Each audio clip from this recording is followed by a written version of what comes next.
Hey guys, what is up and welcome back to my channel. In this week's video, I'm going to be doing a collab video with Natalie Perri. We're going to be talking about the differences and similarities between architecture and interior design. So if you're kind of like on the fence, don't know which one to choose, then this video is right for you. She's currently studying at UPenn, getting her master's and becoming an architect. And I have already graduated interior design at college. I've been in the field for about 7 years now.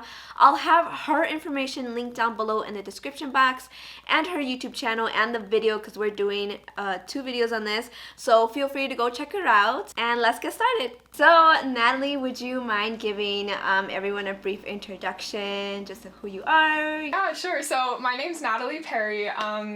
So I originally started majoring in interior design, like you, and then I transitioned my major and switched my major into architecture at the end of my freshman year in college. And then I began studying architecture, and we look at more of the construction side of things. So my father works in the construction industry, so it just seemed very familiar to me. And that's essentially why I transitioned into architecture and stopped studying interior design. And I don't want to imply that you never study interior with architecture, but we work more on the construction, heavy kind of side of things, framing buildings and what kind of wood beams you need to use, all that good stuff. But I love interior design, and I'm just happy that we're having this conversation today. I have a couple questions to ask, and they're basic questions, but I just feel like it could be beneficial to anyone who doesn't really know the differences. So how is schooling like for architects?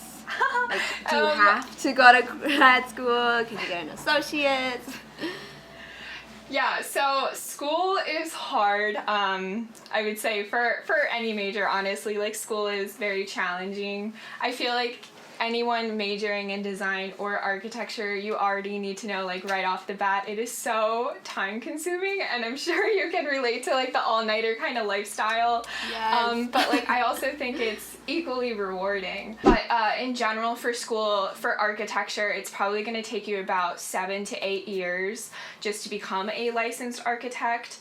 I understand for becoming a licensed interior design, I forget the company who gives out licenships, but I don't think it takes quite as long, and you are required to get a bachelor's in architecture and a master's in architecture. So that's just the educational component. Yeah, it's pretty extensive, but I don't know if you want to speak more to interiors. For interior designers, you can get your associates, and then you can get your bachelor's, and then there's also the master's program.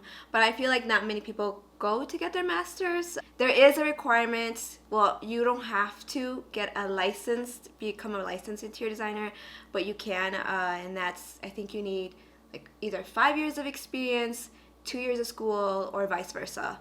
So that's kind of the process to become an interior designer. Would you say there's any classes that are essential to becoming an architect? Yeah, so any studio class is going to be super important, and you're probably going to be dedicating most of your time in studio. So actually designing your building or whatever the project prompt is. However, I will say construction class is also just as important because you are designing for a physical world. Not everything has to be super theoretical, and that's kind of my pushback against architecture school. It's very cool. You get to know spaces differently, and you get to learn various differences and what kind of forms create certain spaces and lighting conditions. That's all fine and dandy, but I think the biggest struggle, though, is transitioning that very theoretical mind that you're molded in architecture school and actually applying it to real-world projects. So construction class is just as important. It may seem a little bit boring learning about the properties of material, wood, glass, whatever you want to call it, but they're all pretty much important. The one class I personally hate is architecture theory, though. I don't like it at all. I don't get it, but maybe that's just a me problem. I don't know. Yeah. How about you? So I feel because I've been in the field, that taking programs is so essential, because nowadays no one does hand drafting anymore. So just learning like the basics of AutoCAD, Photoshop, InDesign, SketchUp, even maybe Revit. There's some interior designers that use Revit. And then also, learning how to do construction drawings and doing these 3D renderings, and also the basics of like learning the materials, which I feel like my school didn't really teach me so much on the materials. So it's also good. Make sure your school teaches that. So yeah, I feel like those are like the core good stuff to learn. What program do you use the most? I use Photoshop, InDesign, and SketchUp mostly. That's interesting. I've never actually had to use SketchUp before. We always use a program called Rhino, and when I was practicing at a firm as an intern, we always used Revit, but I've never touched SketchUp ever. But yeah, I hear that a lot in the industry. Do you like it? I do. I really do, because it's cheaper than buying AutoCAD or Revit, and it's kind of, you get the same kind of functions. So how is the process like for an architect? Like, how do they start and finish a project? I would say it's different if you are working in a firm versus working in school. So I'll just speak to the school aspect, because that's what I'm more familiar with right now in this point in life. So you're given a brief by your professor, and you have maybe like a couple months to finish it, or a couple weeks. It depends on how big the project is. The biggest project I ever had, it took a whole semester, so that's 16 weeks of design work. And in retrospect though, if you're working for a firm, it's going to take years to actually design something. But in school it's kind of very fast-paced and whatnot. So you're given that prompt, you have to think about it a lot. It's a lot of concept ideation. You need to have a solid concept to present your work. And then once you start like ideating on actual forms, you're working in the programs that we talked about earlier, just like trying to get a good form. And then you start figuring out circulation program and all that stuff, and materials. And it's so much work, because you have to flesh out so many ideas and iterations to present to your professor. And then finally you land on something which is like semi-decent, and then you kind of get into like full-blown production mode, where you have to produce renders, floor plans, sections, elevations, like interior circulation diagrams, concept diagrams. Like, it's so much production. And now that I'm online, because of the COVID pandemic, now we have to like also produce like animations and like videos for it, because that's in lieu of model making. So there's a lot of like concepts, I would say, but a lot of post-conceptual stuff that just takes so many hours, and that's probably why we don't sleep. But yeah, I'm sure you can relate to that. Like, are you also given a prompt that you have to follow? I'm assuming you would in school, right? Yeah, so I can't really remember how the school process was, so I can tell you how the work process is like as an interior designer. So the first step is, consultation. So we meet with the client, we kind of get a sense of like what the scope is of the work, and then we take measurements that day if needed. Next step would be design concept phase. We create a mood board just to get a sense of like what their style is, what they really like, what colors or furniture pieces they don't like. So this is a part where we really get to know their style. And then that's the design phase. Every designer is different, so what I can say is I start modeling a space, start selecting furnishes, materials, tile, and then getting quotes, all while putting the presentation together. So the design phase is kind of like the big part. So that takes a little bit longer. And then once that design is complete, is the presentation, and then the revisions, and then install day, and so forth. So it's quite a process, but it's a fun process. Are you like the head interior at your firm? Or that's how we did it at my architecture firm. There was like one person in charge or two people in charge of like all the interiors, and I wasn't sure if it was like a similar kind of setup for you. Yeah, so in the past jobs that I had, I was like just like interior designer, and then I've been a senior interior designer, but right now I'm actually in the process of starting my own firm. So keep updated on that. I will probably be releasing more information, which is super excited. And yeah, so that's what I'm doing, taking charge of everything. Wow. Oh my gosh, congratulations! Thank you. What is the architect's job responsibility? Yeah, there is a lot. So if you are a licensed architect, that means that you can sign off on actual plans, drawings, and whatnot. And there's a lot of like legality issues too. So if a building were to fail and collapse for whatever reason because the architect was negligent in double checking everything and triple checking everything, you will get your ass sued. Like, it's not, it's a personal safety issue. Like, if you think about it, like, we all grew up in buildings in a built environment, so it is so important for an architect to double check absolutely everything. It's not solely on the architect's shoulders. There's also the structural engineer at play too, but there are some architects, licensed architects, that will not sign off on on CDs, construction documents, just because they don't want their name on the document. Not saying that they think the building's gonna fail in any regard, but they just don't want that like weight on their shoulders. But like on a day-to-day basis, I would say an architect is responsible for meeting with clients, having like design concept meetings and like presentations for when the project is close to, you know, completion. If you're talking about like the nitty-gritty, like he or she will be like working on spatial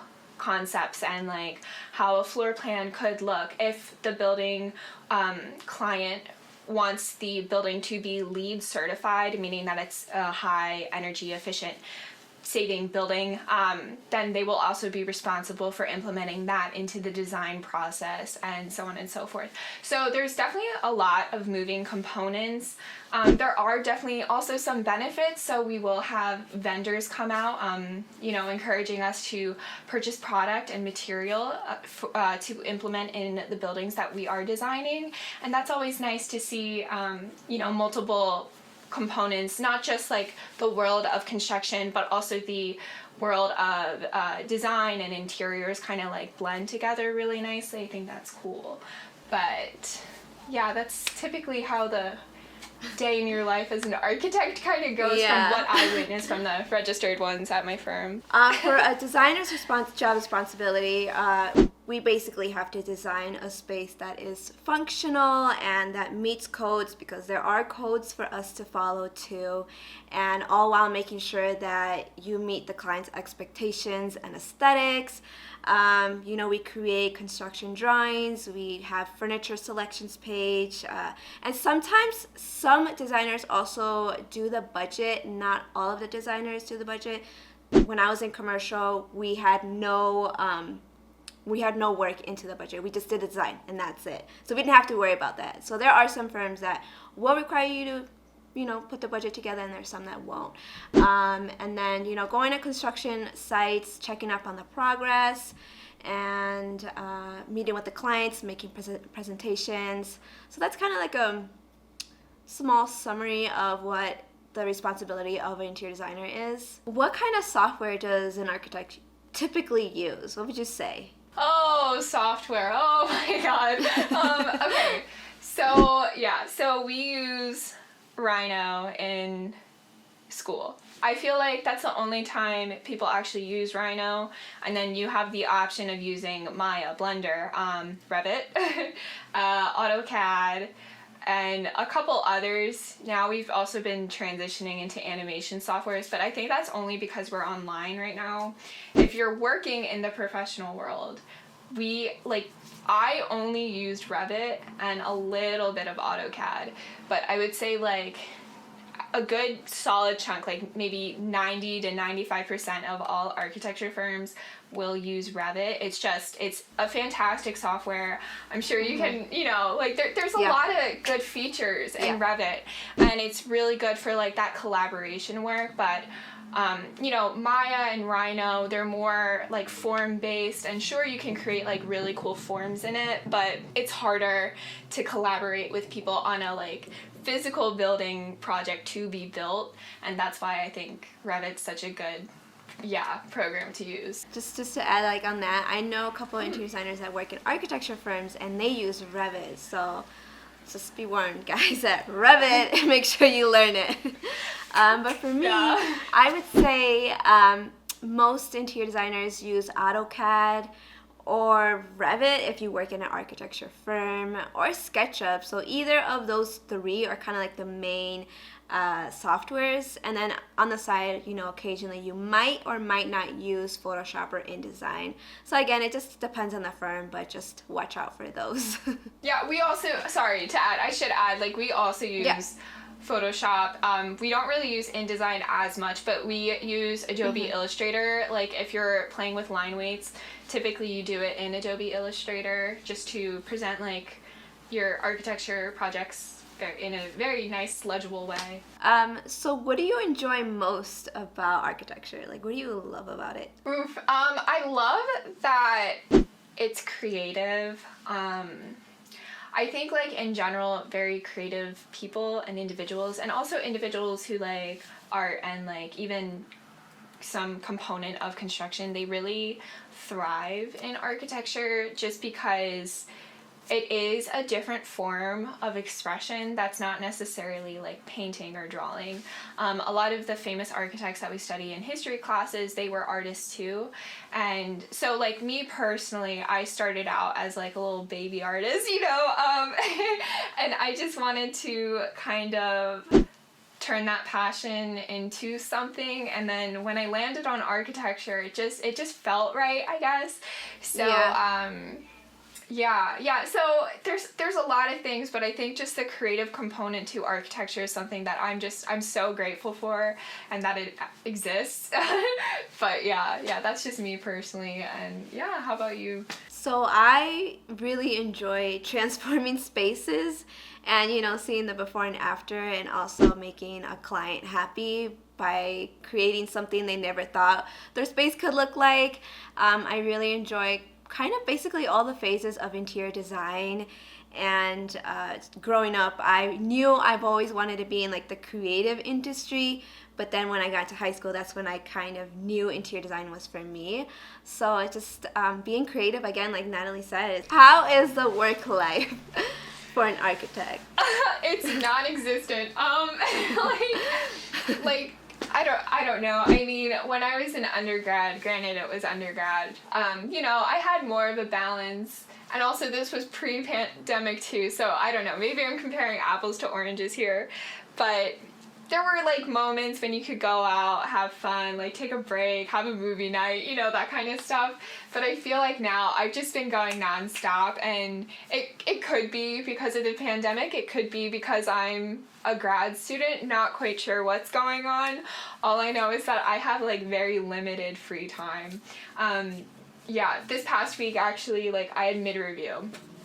And mid-review is a point in the design process where you just present like the work that you've produced for this semester.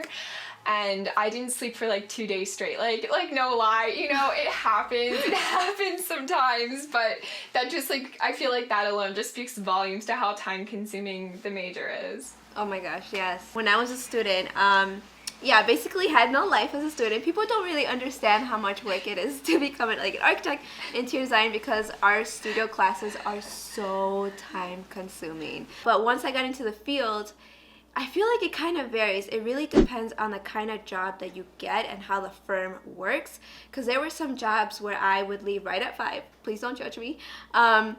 And then there were some firms where I literally stayed past till 5, or I would go home and keep working because a presentation was due. So when you have a project with a due date, it's gotta be done. You kind of have to find a good balance, but it's kind of hard to find a balance because projects always have a due date and you have to meet that due date no matter what.